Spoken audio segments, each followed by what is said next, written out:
की सब्जी हर कोई नहीं पा सकता, इतनी बढ़िया नहीं लगती। हमारी श्री जी को बहुत प्रिय है, किशोरी जी को बहुत प्रिय है, लाडली जी को अरबी का भोग लगता है। कभी जाइए राधाष्टमी के समय पर, या वैसे भी हमारे तटीय स्थान वृंदावन में अरबी की सब्जी बनती है। आप पे कृपा हो जाए, नहीं हो तो वहां किसी महात्मा से कह देना हमको थोड़ा प्रसाद दे दो, वो मधुकरी रूप में आपको अरबी देंगे, आप पाके देखना। सारे विश्व के जितने भी रस होंगे ना, वो सब रस फीके लगेंगे उसके आगे। क्यों? क्योंकि प्रेम स्थान पर वो निर्मित है, इसलिए उसका स्वाद अद्भुत हो जाता है। मैं कथा करता हूं, हमको राग रागनी आती नहीं, हम बस ऐसे गा लेते हैं। ये सब गुरुजन बैठे हैं, ये लोग जैसो बजा दें वैसो हम गा दें। कई राग ऐसे हैं, उनको पहले मैं जब सुनता था ना, तो मेरा मन बड़ा उच्चाटित सा हो जाता था कि ये कैसे गाएंगे, ये तो बड़ा विचित्र सा राग है। आज वही राग में हम कथा भी कर देते हैं। क्यों? क्योंकि जब प्रेम मिल जाता है, प्रेम एक ऐसा सब्सटेंस है, प्रेम एक ऐसा क्या बोले वो, केमिकल बोले, सब्सटेंस बोले, क्या बोले, वो एक ऐसी वस्तु है, वो जहां मिल जाएगी वो सब प्रिय लगने लग जाएगा। वो प्रेम कहलाता है। प्रेम का मतलब केवल स्त्री पुरुष का प्रेम मत समझा कीजिए आप। कोई प्रिय लगने लग जाए वो नहीं, सब कुछ प्रिय लगने लग जाए, वो प्रेम है। वास्तविक प्रेमी आप अपने आप को ऐसे नहीं मान सकते, उसके लिए नस काट रहे घूम रहे हैं, हॉस्पिटल में भर्ती है गए, वो क्या बता रहे हैं, बोले भाई टैग लग गया इसके ऊपर, काहे का, बोले प्रेमी है। आप इस प्रकार प्रेम की अवहेलना मत करो, प्रेम की निंदा मत करो।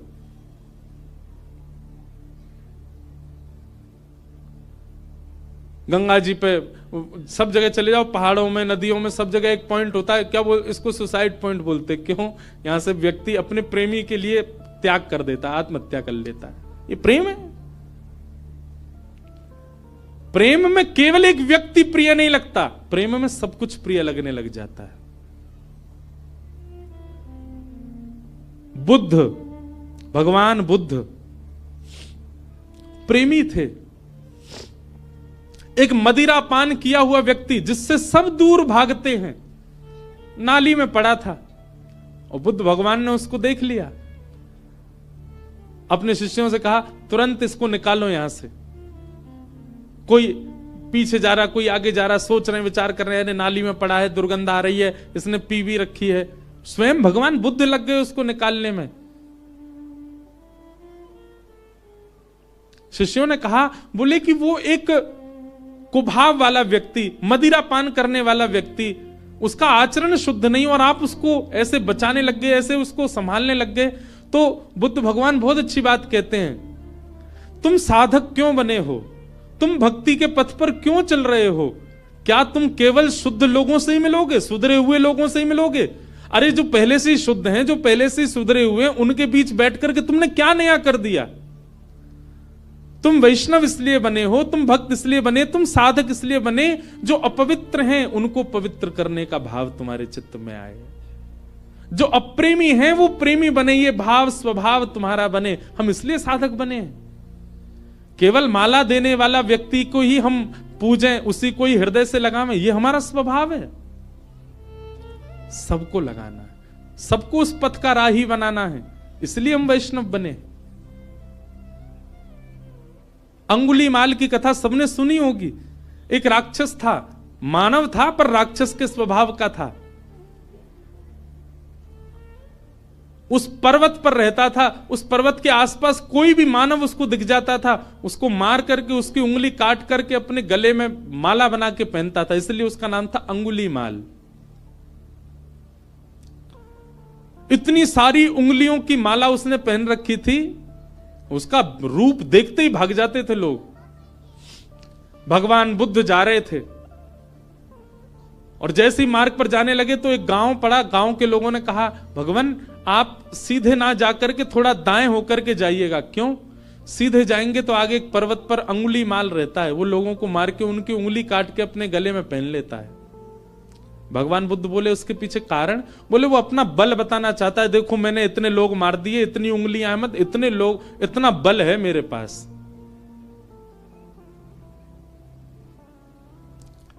भगवान बुद्ध कहते हैं भय का बल नहीं होता, प्रेम का बल होता है।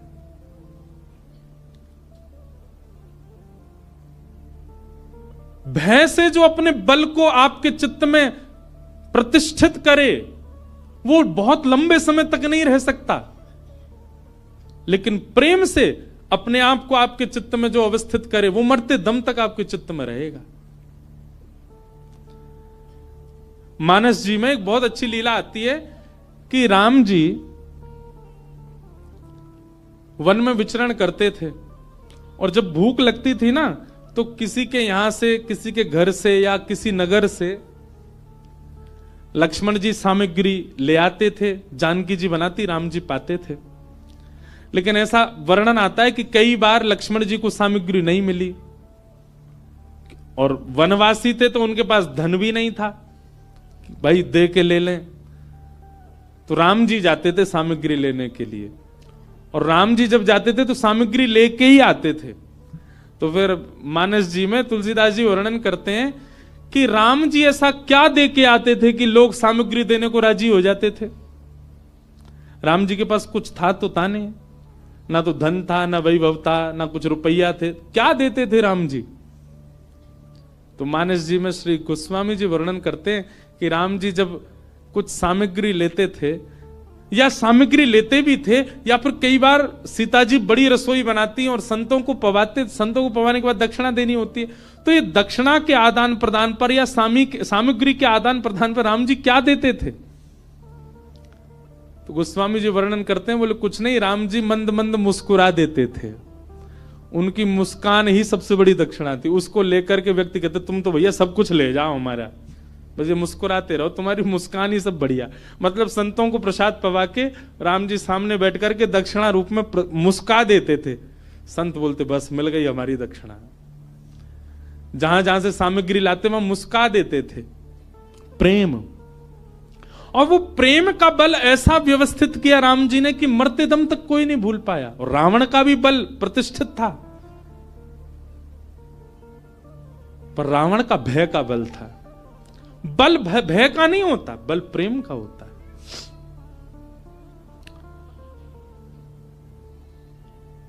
बुद्ध भगवान चले गए उसी मार्ग पर जहां अंगुलीमाल था।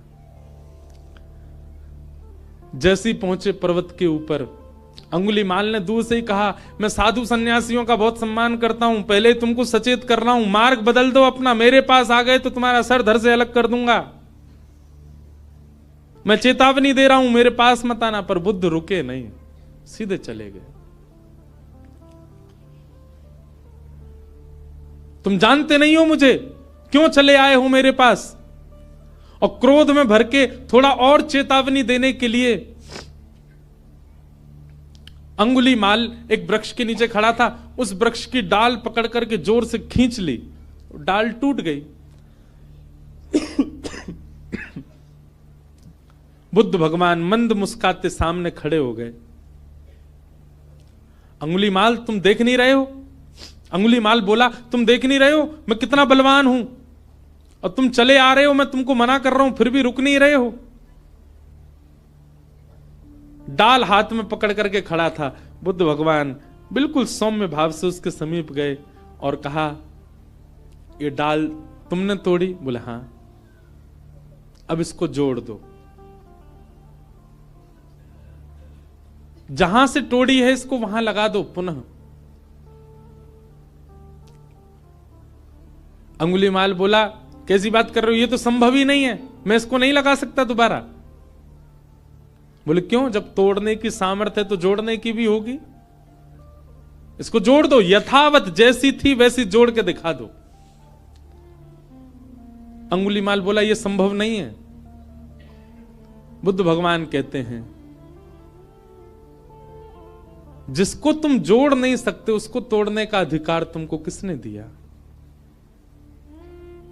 इतनी उंगलियां गले में पहन करके घूमते हो, तुमने इतने लोगों को मार दिया, अकेले इस पर्वत पर रहते हो, पूरी दुनिया तुमसे भय खाती है।